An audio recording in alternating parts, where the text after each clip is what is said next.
Hi, my name is George Dagnino. I'm the editor of the Peter Dag portfolio, and welcome to the Peter Dag's Business Cycle Academy. Why is the business cycle important, especially from the viewpoint that you have?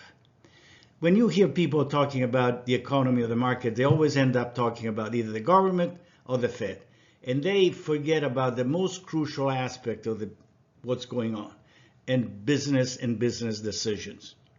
What I'm doing is really focusing on what business does, because it's what business does and runs their enterprise is that drives markets. Commodities rise not because traders are buying commodities. Commodities rise because business needs raw materials to produce the goods that they need to sell. Interest rates rise not because the Fed is tightening or loosening, but because business is borrowing more because they need working capital. They have to invest in new capacity and new investments, so interest rates rise. So employment is strong when people need to hire because they need to produce and they need to borrow and they need new capacity.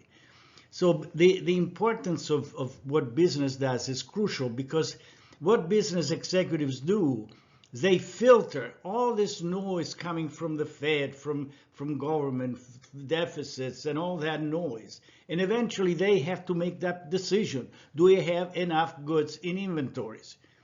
And do I have enough people to produce the goods? I have enough raw materials to produce the goods. Do I have enough capacity? Do I have enough money? And as they make these decisions, the business cycle changes and the markets change. I want to show you. I want to show how it works. And this has a profound impact on the stock market, on the bond market, on everything. And this is what this really academy is all about. So let me show you a little more in detail what I mean. This is the way to look at a business cycle. I will show the actual data. And what you see is really this graph where it says the economy can grow right now at an average pace, say 2%, 1.5 to 2%. And the business cycle goes through 4 phases. One, start growing, then it's growing too much, then has to slow down, and then this is the crucial period. Let me give you what happens in each phase. In this phase, inventories are in line with sales. There is some demand. People are making a little more money because inflation, interest rates, and costs and everything coming down, so they start buying more. And business has to borrow a little more. That has to buy raw material. It has to hire people. So there is a positive loop that more money, more employment, more products, more production. So what you see while in this phase, and I will tell you why commodities and interest rates decline, here they stop declining because of this renewed demand by business. At some point though, this positive loop creates excesses. So people buy more and more and more, but production cannot catch up with demand. So what you see is commodities and interest rates and inflation start rising. Until when? Well, at this point is when eventually consumers say, I don't have enough money. Costs went too high, so I got to retrench. In a way, it's like it's happening right now. But so what do we do when inflation is eroding your money and your purchasing power? You scale down demand. So what you see, demand for consumers starts scaling down.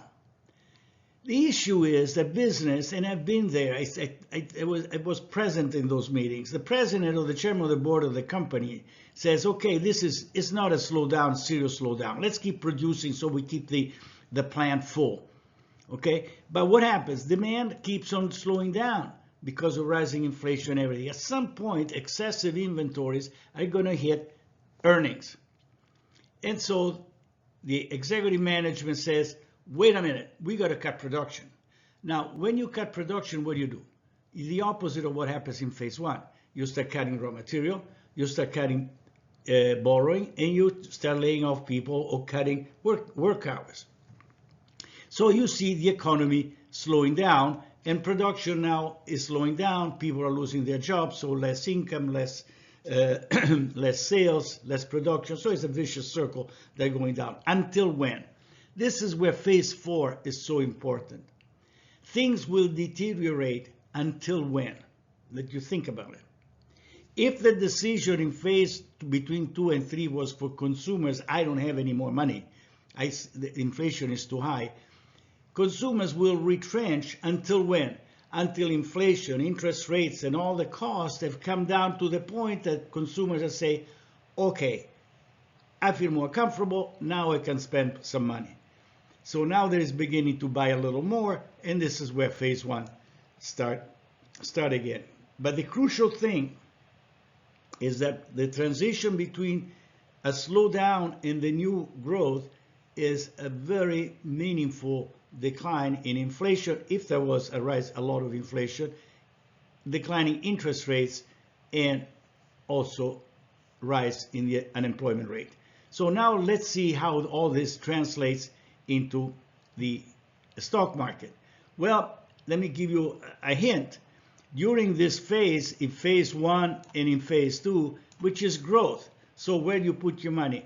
In the growth stocks, commodity sensitive stocks, energy, industrial stocks, all the General Electric of this world, semiconductors, technology. But when it comes phase 2 and 3, the slowdown makes the market be a little more volatile. So you have a retrenching, people are transitioning from phase 2 to phase 3, and I will show you what I mean by that. You can pinpoint it. There is a transition between aggressive growth kind of investment into a slower growth, more defensive sectors until phase 1, and then the cycle starts all over again. Let me show you now the numbers. Okay, what I've done is to derive from market data how investors feel about the economy, and coming out with this graph. And this graph is exactly the previous graph as shown by the market. So this is phase 1, this is phase 2, transition from phase 2 to phase 3, transition to phase 4, new bull market phase 1 and phase 2. So this is important. Why? Because now I'm going to show you how the various sectors of the market behave depending if the growth of the business cycle is up or if there is a decline in the growth of the business cycle. That completely two different sectors that outperform the market. It's incredible. I'll show you. Okay, if you go to the previous curve, the business cycle indicator was declining from January 18 to April 20. So the business cycle was coming down. Now, what are the best sectors outperforming the market, and where are the worst sectors underperforming the market? Well, these are the 11 sectors of the S&P 500. Guess what? In a declining economy, utilities, healthcare, staples, discretionary, technology is always strong in up market and down market. In down market, a little obviously less, but they're always strong. Which were the weakest sectors? That's when the production, people sell, manufacturing cuts production, laying off people, buy less raw material. Guess what? Industrials, materials, financials, because obviously business doesn't borrow, and energy, which is another raw material. So you see how is in a declining, there is a definite switch from investors to defensive and underperformance of anything that is materials, production, financials, that needs to the input to producing goods. So this is clearly a pattern. Let me show you another pattern. Okay, here I want to make the point even clearer that in a down market is because when commodities decline is because production is cut and raw materials is not required. And this is again what happens when the business cycle January 18 to April 20. And by the way, this happens in all the downswing of the business cycle. What you see here, you see agriculturals, you see materials, you see copper, you see the CRB index, you see oil, and then the last one is the S&P, the metals. So all the commodities have underperformed the S&P 500. When the business cycle declines. Why? Because business is cutting production, therefore cutting raw materials, people, and borrowing. What this chart is showing is that all the commodities that declined badly during a downturn of the business cycle, now the same commodities instead now have positive returns when the business cycle expands, as from April 20 to April 21. Let's see what the other sectors are doing. Again, these are the 11 sectors of the S&P 500, and the performance during the time when the business cycle indicator rises. And as you can see, is exactly the flip chart of what I showed you what the sectors do when the business cycle declining. The strongest sectors are materials, financials, energies, industrial, discretionary. What are the weakest sectors? The defensive one: utilities, staples, healthcare, and real estate. In other words, they are the same sectors that were strong when the business cycle was declining, now are the weakest, and vice versa for the cyclical stocks. So the point is that as business evolves, the investment strategy has to reflect what happened in the business cycle and what is business doing. And this is what it's all about in my work. Understand what business is doing from the economic data and see how that they translate in sectors, but also they impact other. Let me show you other markets. Let me show you how. This is the graph. The green chart is the money supply, and the blue line is inflation. And the rule of the game is very simple. If the money supply grows within 0, 3, and 6%, inflation is stable. Every time goes higher than this range, as it happened in the 70s and as it happened after 2020, you have rising inflation. When the money supply declines, it happens the opposite. Eventually, with a lag of roughly a year and a half, the inflation comes down. Why does the money supply declines? Because business is not borrowing as the way it used to. The money supply rises when business has inflationary pressure and goes out and borrow a lot, and the banks lend a lot, and that's what the money supply is all about. But the fact that the money supply now has been declining so sharply, it means that banks are not lending. If banks are not lending, they see troubles that you and I don't see yet, but you can see it from this number of the money supply. Notice how the inflation follows the money supply by roughly a year and a half. Let's talk about interest rates now.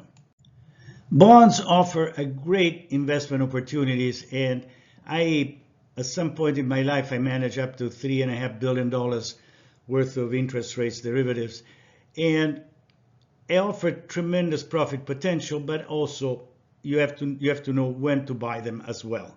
Now, this curve shows the blue line is the growth of the economy with inflation. The red and green line are bond yields. What does this chart says? This chart says that bond yields are roughly equal to the growth of the economy plus inflation. So if the growth of the economy is around 3% growth and 3% inflation, the odds are that the bond yields are going to rise to roughly 5 and 6%, which is, by the way, what is happening now. Now, if growth declines and inflation declines, then yields are going to come down. If they do, there is a great profit potential in bond yields. But right now, this is the relationship that I'm following very, very closely, because if things gets dicey, the bond market could offer some interesting investment opportunities. This chart is shows a very reliable indicator for the stock market. The green line is the stock market, the blue lines and the red lines are the spreads between the yields between corporate bonds and treasury. The closer is the spread, that means there is a lot of liquidity because investors don't see any risk in corporate bonds as treasury. They almost give it the same interest rates. However, when there is a risk, and there is liquidity or risk of defaults, then what you see, investors demand a higher yield for corporate bonds. So the spreads start rising. That means that things are not really going that well in the economy. And this is when you see the stock market having trouble. Every time you see spreads rising, you see periods of poor performance in the stock market. And it's happened every time, as a 100% batting average. So I follow very closely. There are many other indicators. I cannot show them all because otherwise I'll stay here for months. But anyway, let me show you another interesting indicator that I follow, which is quite reliable actually. This graph shows the stock market, the red line from 2000, and the blue line is our model, one of the models we have, and we print the outcome at the end of every month, and has outperformed the market very nicely. Again, past performance is no guarantee of future results, but we run it, and this is one of the main indicators that tell us if we have to be positive or negative on the overall trend of the market. This chart shows how we combine the business cycle indicator, this line, with the technical indicator. This is the percentage of stocks above the 200-day moving average, and this is the stock market. So you can see that when the business cycle indicator is near the peak, you should change the investment strategy, because this is roughly when the market starts shifting from cyclical to defensive. This is also a nice signal because it indicated, couple of years of poor market performance. So when it rises, you know that if this is going up, the odds are that it will continue to go up. But when the percentage of stocks are going down and this goes down, is the time to be conservative. Again, we have several of these combinations of the market. We, in the Peter Dax Business Cycle Academy, we offer 3 plans. One is videos of the kind of probably more in detail what I've shown right now, showing you how the business cycle and the interest rates, commodities, market sectors, strategies should be approached. In plan number 2, we have the videos plus a market update. And this is one page showing a graph and an idea every week, and showing what the markets, the indicators are telling us about the short-term and long-term outlook of the stock market and other markets as well. In plan 3, we show what is in plan 1 and plan 2, plus the Peter Dax portfolio. The Peter Dax portfolio is a 22 pages report, which shows, of course, the stock market. It gives a pretty detailed analysis of the global and U.S. economy, how the markets behave, commodities, a pretty, succinct what's going on in the world and in the market. In page 3, we show the equity portfolio, and then at the bottom is an ETF portfolio that we update every month. The ETF portfolio has 4 ETF portfolios that have a superb low volatility, low risk. Of course, they have lower returns because you're taking out of the return, you want risk, but have nice returns. People follow it, and it's produced at the end of every month. Then on page 4 I show this table, which is an analysis of the main sectors of the stock market. This is an unbelievable, after I did this so many years, it's unbelievable. If you know how to read it, it tells you what the investors are doing. You see they're transitioning from growth, cyclicals, into defensive or not. For instance, for the last year, the analysis of this page here at the bottom was always the same. Investors like this, this, and this. And there is a tremendous momentum in relative strength. By the way, relative strength, the way I measure it, is the ratio between the price and the S&P 500. If the ratio goes up, it definitely is a buy. If the ratio goes down, why should you invest it? I have to say something that by doing that, you can do, I would recommend stocks that have a great batting average. If you subscribe, you will find out in the issue of this week, actually, the 5/8, it shows the tremendous performance if you use relative strength together with momentum. Then the other 18 pages are basically a deep analysis of the indicators of the business cycle, all the indicators that they are published, and then eventually we'll talk about copper, commodities, crude oil, short-term interest rates, long-term interest rates. And then towards the end, again, we'll talk in detail about the main forces behind the stock market, and then in relative performance of the 11 sectors. And then we also do, in the last 8-9 pages, the performance of the major foreign markets. And what is unbelievable, I know for you it's probably difficult to accept, but I have a video on the subject, how the cycles of foreign markets coincide exactly with the cycles of the US market.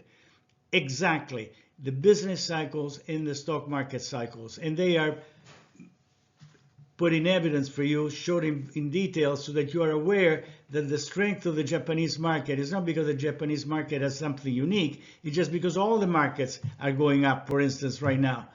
So it's a matter, when you buy foreign markets, you buy relative strength between the foreign market and the US market. Anyway, this is the complete analysis of these 22 pages.